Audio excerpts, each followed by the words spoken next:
Do you absolutely love flowering plants but don't have the space to grow outdoors? Well, then African violets are for you. Hi, my name's Madison from All About Gardening, and today we're going to look at how to propagate African violets. African violets do have a bit of a reputation for being slightly trickier to care for than other houseplants. That's because they have very specific requirements, especially if you want to get them to flower consistently indoors. However, what is not tricky at all about these houseplants is propagating them. In fact, they are one of the easiest houseplants to propagate. Results are not as guaranteed because it takes a bit longer, probably about 3 months or so, for you to see whether your propagation efforts will be successful, but the process itself is super easy and only takes 6 steps. Let's get started. Like most things in life, preparation is the key to success here. So for step 1, we're going to start out with grabbing everything we need and preparing our tools. Obviously, the most important thing to start with is a parent plant. Make sure it's healthy, has lots of large, luscious leaves to choose from, and that it's been recently watered.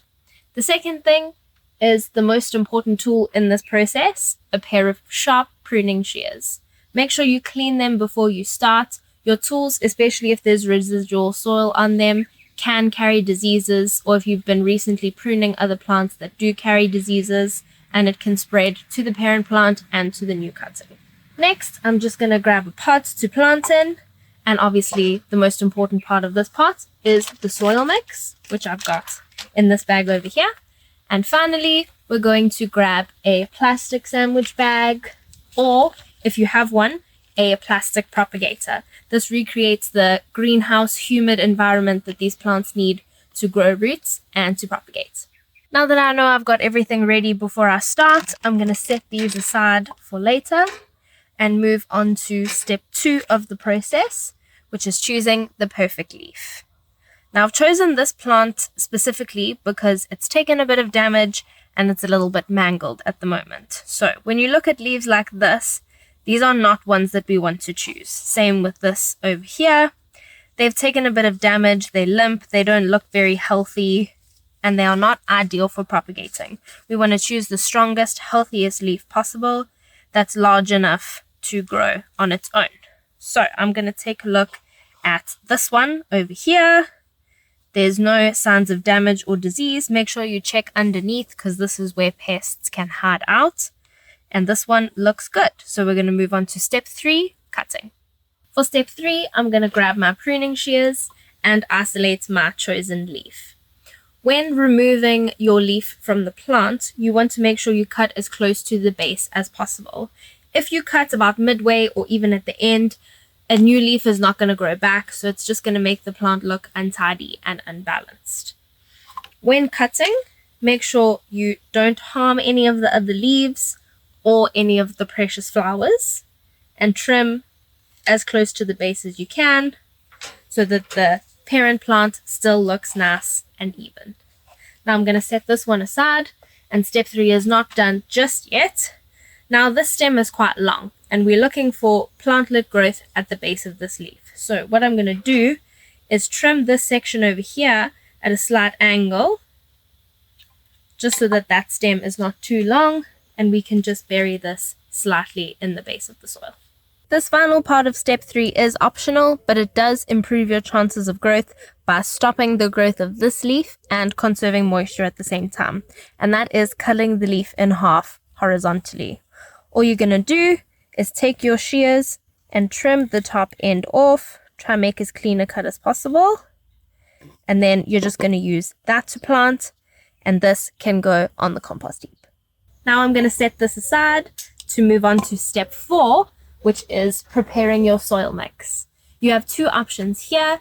If you have some African violet potting mix on hand, you can use that, or you can make your own soil mix by combining coconut coir or peat moss, perlite and vermiculite in equal parts.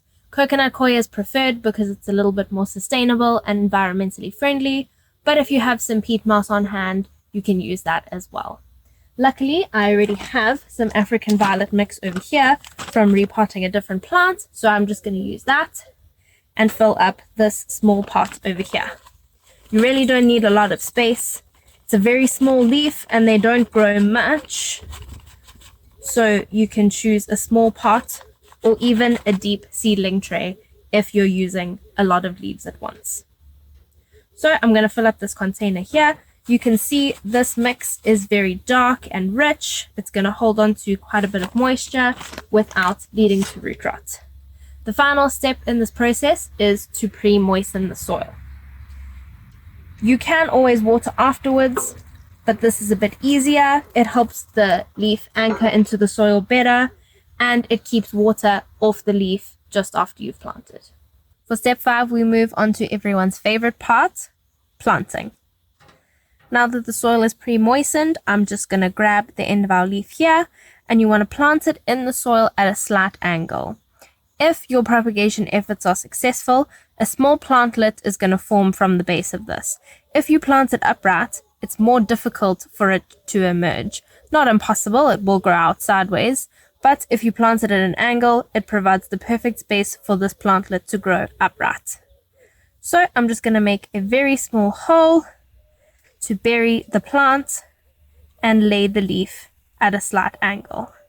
Now, if the leaf stands upright on its own, then you can leave it like that. But if your leaf is slightly bigger and it keeps falling over, you want to make sure it's not touching the soil here to prevent rotting. So all you're going to do is grab a toothpick, stick it in the soil just behind the leaf, and then rest the larger leaf on top like that.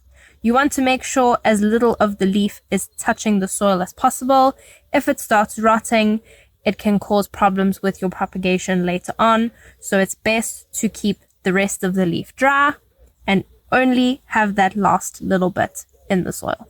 To finish off the propagating process and recreate the right environment for growth, we're going to move on to step 6, which is creating a warm and humid environment around this pot. The best thing to use for this is a propagator. It comes with a tray that you can plant straight into, and a plastic cover that has built-in vents that you just open and close as needed. Unfortunately, the one I have at the moment is packed with plants, so we're going to replicate the same environment with something we all likely have at home, a plastic sandwich or freezer bag. So I'm just going to roll this up and simply place it over the pot. You need to ensure that the sides do not touch the leaf, but because it's so short, it's very unlikely. If you're propagating longer cuttings, you can always use skewers at the ends just to hold this bag in place so that it doesn't touch the sides. Every couple of days to check the soil, you can just remove this plastic bag from the top here and water or spray inside the bag to increase the humidity and put it back on. You'll need to keep this up for a while as growth takes 2 to 3 months, but as soon as you start seeing a small plantlet grow from the base, you can remove this, remove the leaf, and replant that individual plantlet into a brand new pot to grow into a brand new African violet. In just 6 easy steps, you can grow a brand new African violet at absolutely no cost. As this process is so easy, if you have a couple of spare pots lying around, you can trim off a few leaves at a time just to increase your chances of propagating success. Now I'm going to move this pot to a sunny windowsill to watch it grow. You can check out the full details of the propagating process on our website allaboutgardening.com and take a look at our new content coming up on our channel.